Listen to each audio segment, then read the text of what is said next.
Hello friends, welcome to SQL Server tutorial. In this video, we will see how to deploy the function using TSQL script. Here we will deploy our assembly first, then we will map the assembly exposed function with TSQL function name. Previously, we used the build option from Visual Studio itself, right? So when you are deploying the .NET function, the time in your customer box, you cannot have Visual Studio. So that's why you have to generate the script from Visual Studio itself and you can make use of it. Or it's also good to know how to write your own script to perform assembly deployment, as well as mapping the function exposed by the assembly with your own SQL Server function name. So in last minute you can do that customization.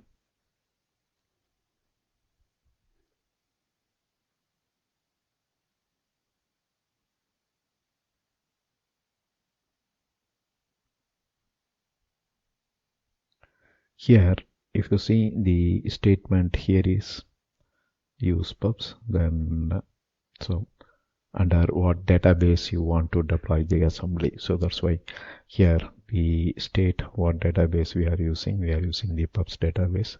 Then the statement is create assembly, and this one is assembly name. From this is a path to your assembly. So when we build our C# project that will produce a DLL, right?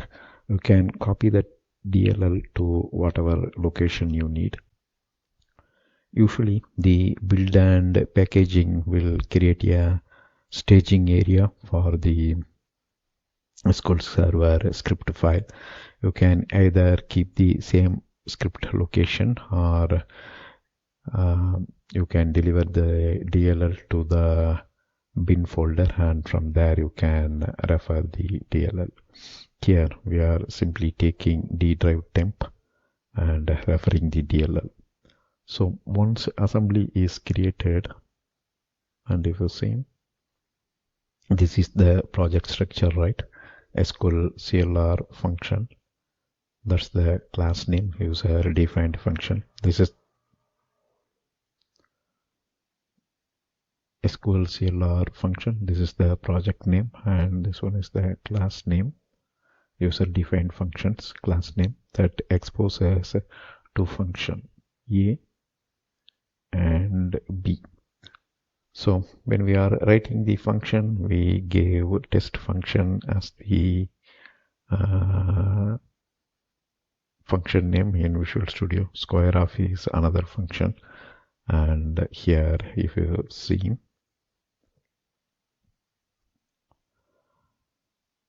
in the second part of the script, we are referring the assembly, and we are mapping the function exposed by Visual Studio with our SQL Server engine. Right? Create function, just like the create statement, normal SQL Server create statement. Here we are using the same create function, CLR test function. So this is the name we are giving to our SQL Server, or SQL Server knows this function name as CLR test func. Returns nvarchar 50, and if you see nvarchar 50, here we are specifying the data type that is specific to SQL Server domain. Then comes external name. Here we specify .NET function dot user defined function and test function, right?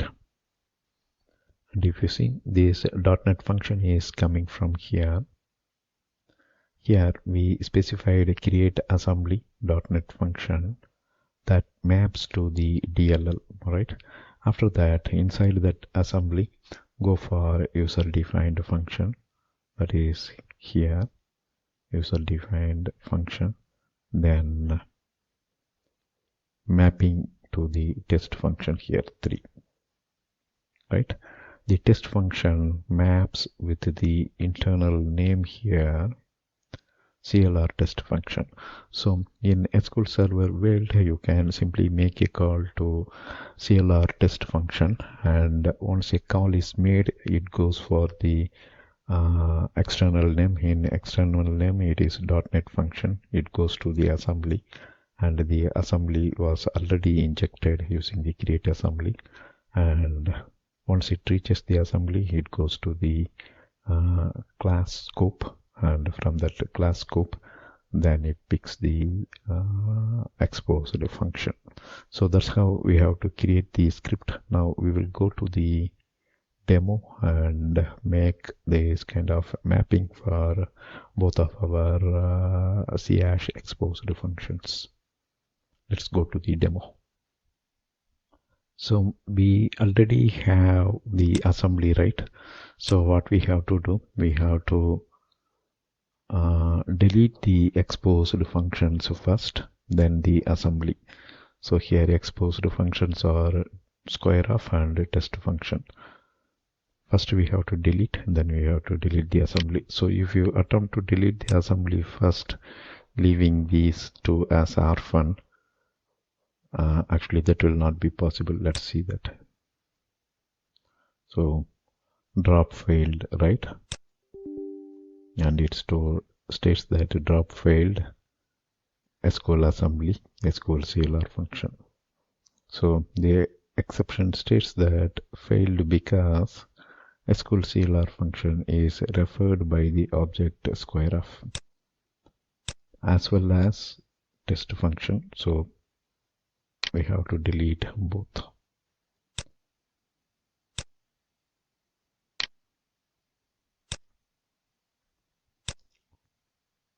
Now we will delete this as well.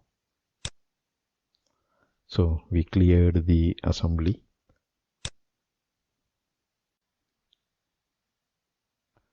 So here we are using the create assembly.NET function. That's the assembly name we are giving, and let us pick this path. It will be different here in this system. So we need to build this. So we'll go for rebuild solution. Rebuild all succeeded. This will tell us the path name. We will take this path name, and we'll go to our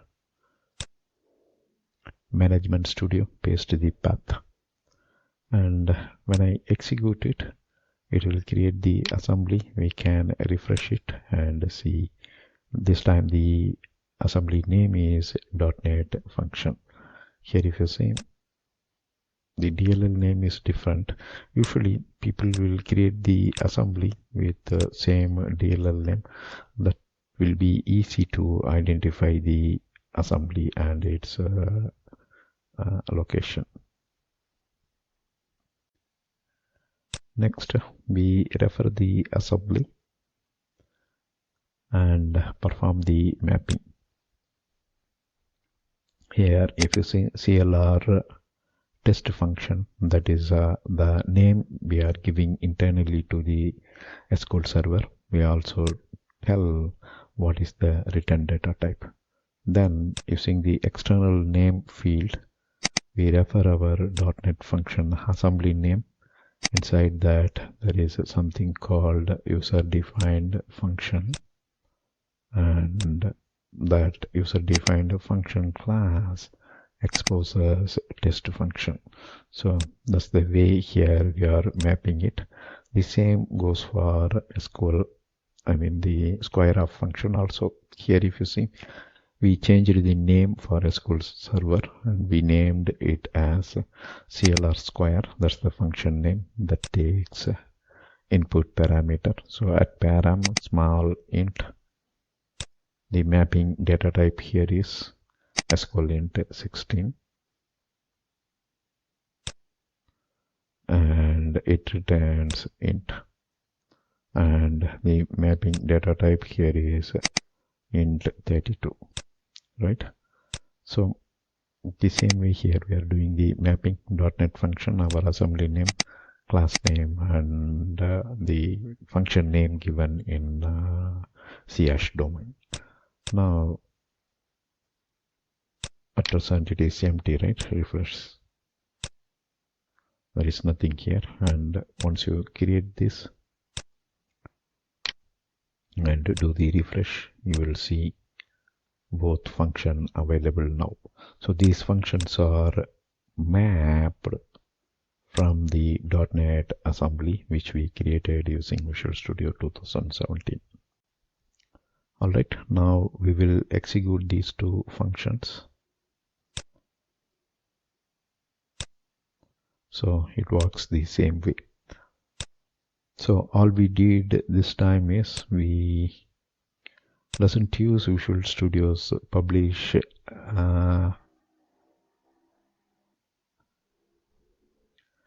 here we doesn't use the publish wizard of the Visual Studio 2017. Instead we created the script.